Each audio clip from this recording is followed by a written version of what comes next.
Welcome to the lecture series of Computer Networks, Module 1 Building of Networks, Session 3 Internet. Internet is nothing but it is a computer network that interconnects billions of computing devices around the globe. So, Internet has two components. One is hardware and software. So, hardware is called as the nut and software is called as the bolt of the Internet. So, internet networking provides the networking infrastructure to provide services to the distributed application. So, distributed application, when we say, it's nothing but it involves multiple end systems that exchange data with each other. Internet application actually runs on the end system and not on the packet switches that are used in developing the network core. Although packet switches facilitate the exchange of data among the end systems, they are not concerned with the application that is the source or the sink of the data. So, the role of packet switch in distributed application is mainly to take care of the way the information is getting exchanged. So, the actual data, what is being exchanged, is not getting concern. Rather, the way it is exchanged is of more concern. So, circuit programming interfaces provide the routines that are required to inter-process communication between the applications. So, they can be either on a local system or it can spread in a distributed TCP/IP based networking environment. So, once a peer-to-peer connection is established, the socket descriptors is used to provide you the unique identity to the connection.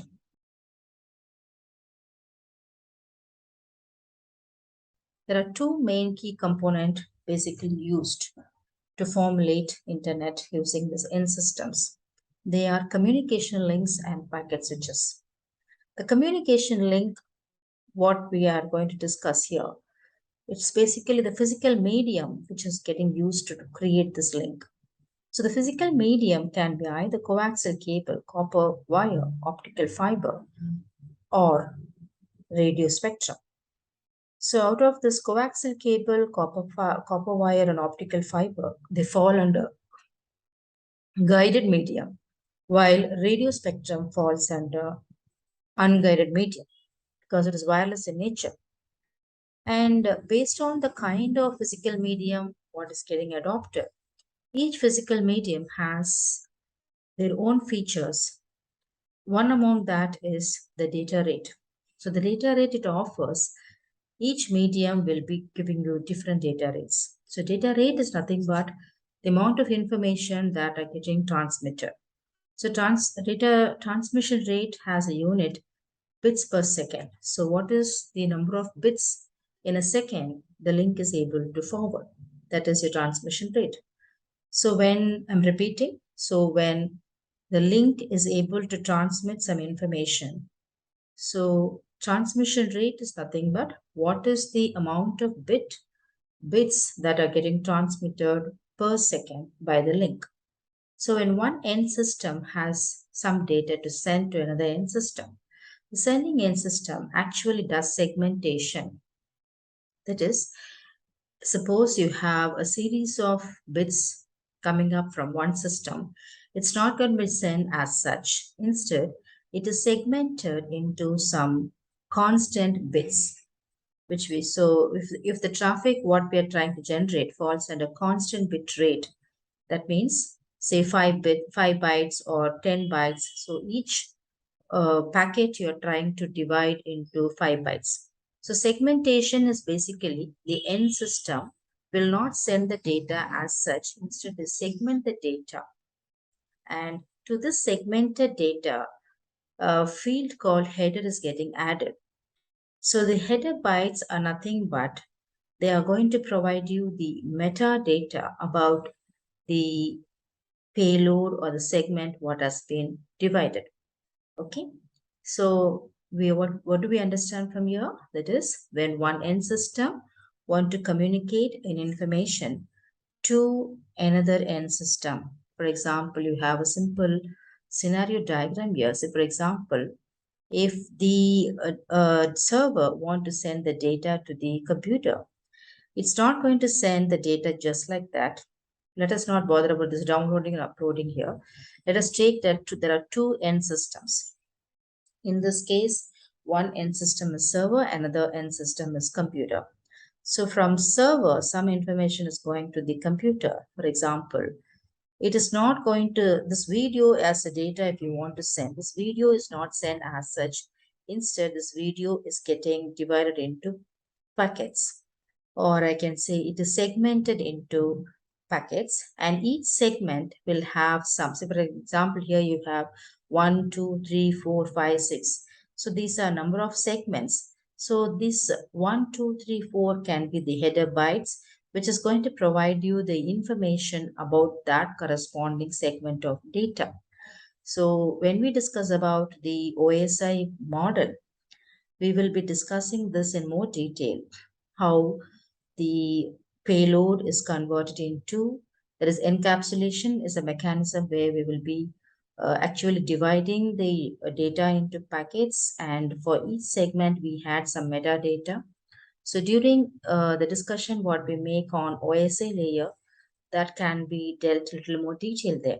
So as of now, what we will keep in mind, the content to be kept in mind is, when one end system want to send the data to another end system, the data is not completely sent as such.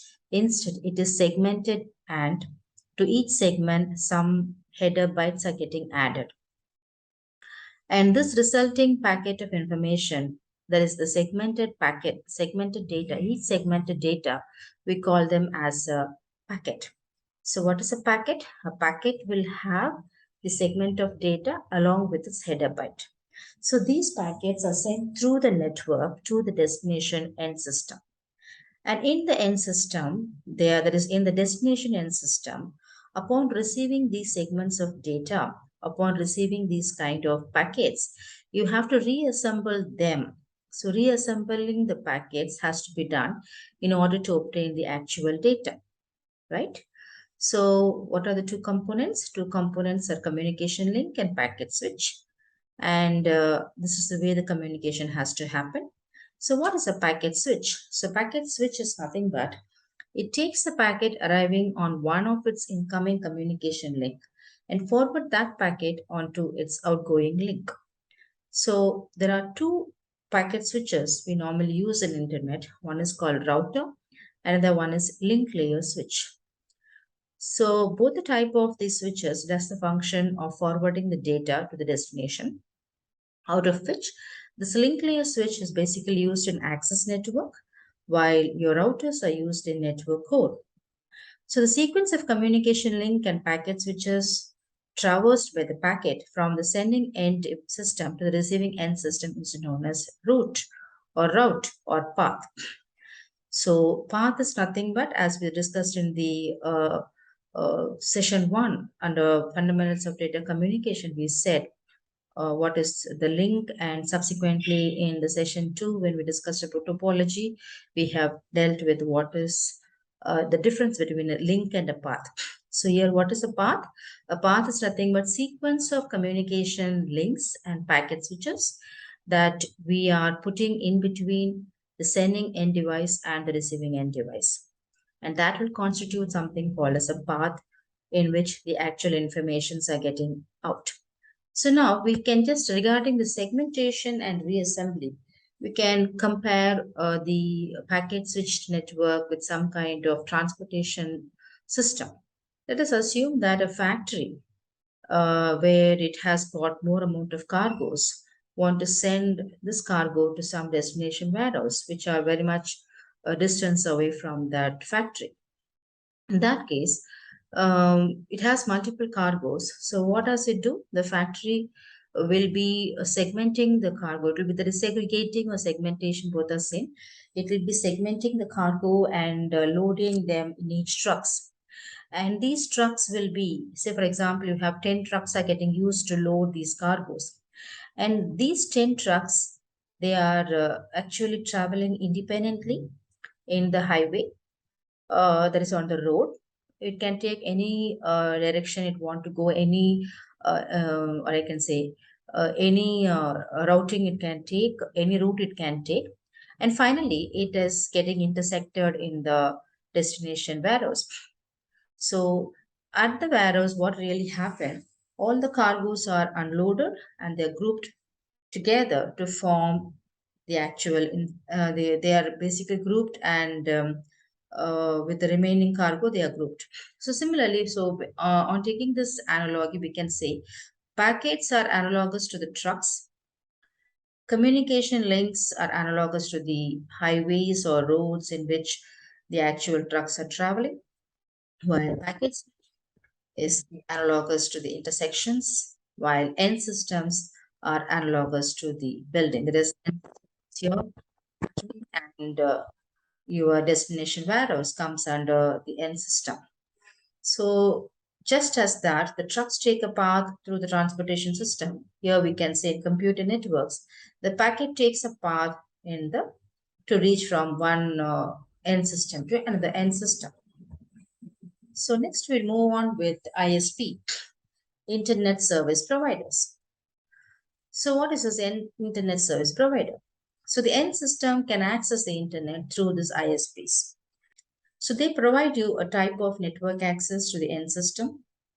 So we have residential broadband access, high-speed local area network access, mobile wireless access. So ISP also provides internet access to content providers, connecting websites, video servers directly to the internet. So the internet is all about connecting end system as we know to each other. So ISP provides access to this end system. It also provides interconnection among the end system. So what are the scenarios where you can use these ISPs? So there are a few scenarios we have listed here. So we can use ISP in the mobile network, that is your cellular network. You can use it in your home. I think nowadays we have this fiber to home. Then you can also use in enterprises, institutions, etc. And these are the key component that will be used in your ISP enablement. And this ISP, as we are we are seeing the hierarchy of ISP. See, ISPs are basically connected to regional ISPs, and regional ISPs are connected to national ISPs, and the national ISPs are in turn connected to each other. So here we see the routers. See, ISPs are connected to the regional by routers, similarly from regional to national through routers. So here the lower level, or I can say lower tier ISPs are interconnected to national and subsequently to international. So the upper tier ISPs basically will use high-speed routers. Why it use high-speed routers? Because the volume of information it's handling is more. Traffic it is handling is more. So they use high-speed routers. So normally they'll be using high-speed fiber optic links. So transmission medium, what they use is also very important. Maybe when we discuss about the transmission media, we will be able to discuss about the advantage and disadvantages of various kind of transmission medium that can be used in computer networks. So this each ISP network, whether it's going to be upper tier or lower tier, they are managed independently. They run their own IP protocol and are conformed to certain naming and addressing conventions. So in summary, we could say we have gone for a very broad coverage of what is internet, what are the key components of internet, and what kind of switching mechanism used for internet, and how the packet switching network basically work, what is the role of an ISP, and what are the levels of ISPs. So thanks for watching.